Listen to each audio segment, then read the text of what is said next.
C'est la première fois qu'il vient rencontrer des théologiens, et des théologiens protestants. Donc d'abord, je vais lui demander pourquoi il a accepté d'être là ce soir.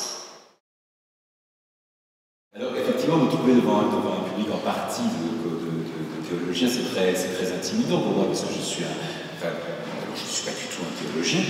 Mon livre est plutôt un livre de romancier ou d'historien amateur, parce que je ne suis pas davantage un historien de formation.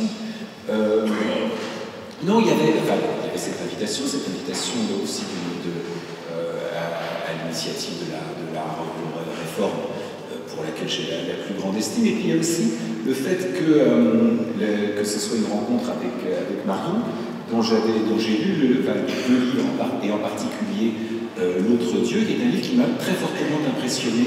Et bon, voilà, on peut échanger par correspondance, on fait connaissance ce soir, avec l'impression d'avoir des choses à se dire, même si elle est vraiment, elle est théologienne, c'est une croyante, ce que moi je ne me définirais pas comme tel, je suis un peu flottant sur ces questions-là, mais voilà, on avait l'impression qu'il y avait vraiment la matière d'un dialogue.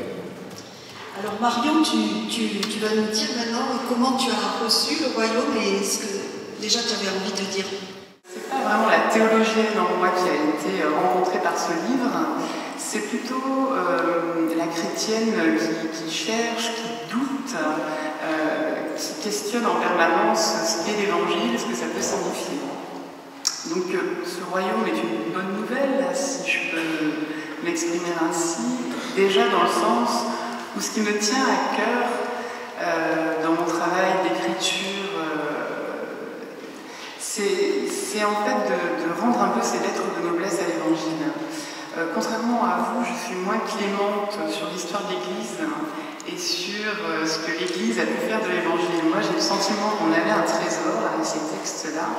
C'est pas réellement un trésor qui me semble avoir été mis en valeur et avoir été reçu à sa juste valeur. Donc, nous, les théologiens, les chrétiens, les écrivains croyants, nous donnons beaucoup de peine avec les moyens qui sont les nôtres pour essayer peut-être de dépoussiérer l'évangile, de mettre en évidence le trésor de sens que ça peut représenter. Et puis il se trouve que quand on vend 2000 livres, on est très très heureux, et que c'est pour moi une joie de voir qu'autant de lecteurs ont pu s'emparer de cette enquête qui donne tout de même à entendre des choses fondamentales pour moi sur le Nouveau Testament. Ça, c'est la première chose. La deuxième chose, c'est pour avoir suivi en fait vos écrits, il me semble que ce livre arrive à un moment de votre vie, parce que vous parlez, voilà, ça fait déjà plusieurs publications qu'on appelle en littérature l'autofiction, mais c'est-à-dire vous êtes le sujet, vous reposez sur votre matière, c'est votre vie. Et donc, moi j'ai pu participer par la lecture à une évolution dans votre vie vers un point, comment dire, de satisfaction quand même.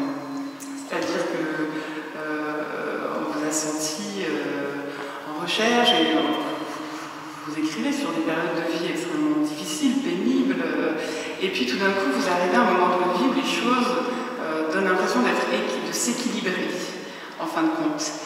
Et ce qui m'a énormément touchée dans le royaume, c'est que vous arrivez à un point où vous pourriez être tout à fait satisfait.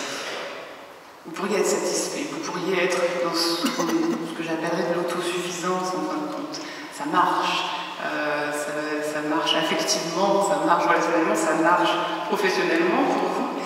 Et en fait, pour moi, en refusant de vous satisfaire, quelque part, moi je sens dans ce livre-là un homme qui interroge encore le manque, en refusant d'être comblé, en fin de compte.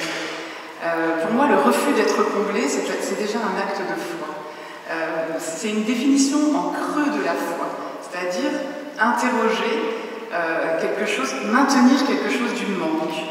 Et c'est ça, je pense, qui m'a beaucoup touchée dans votre démarche, en fin de compte. C'est la lecture que moi j'en fais.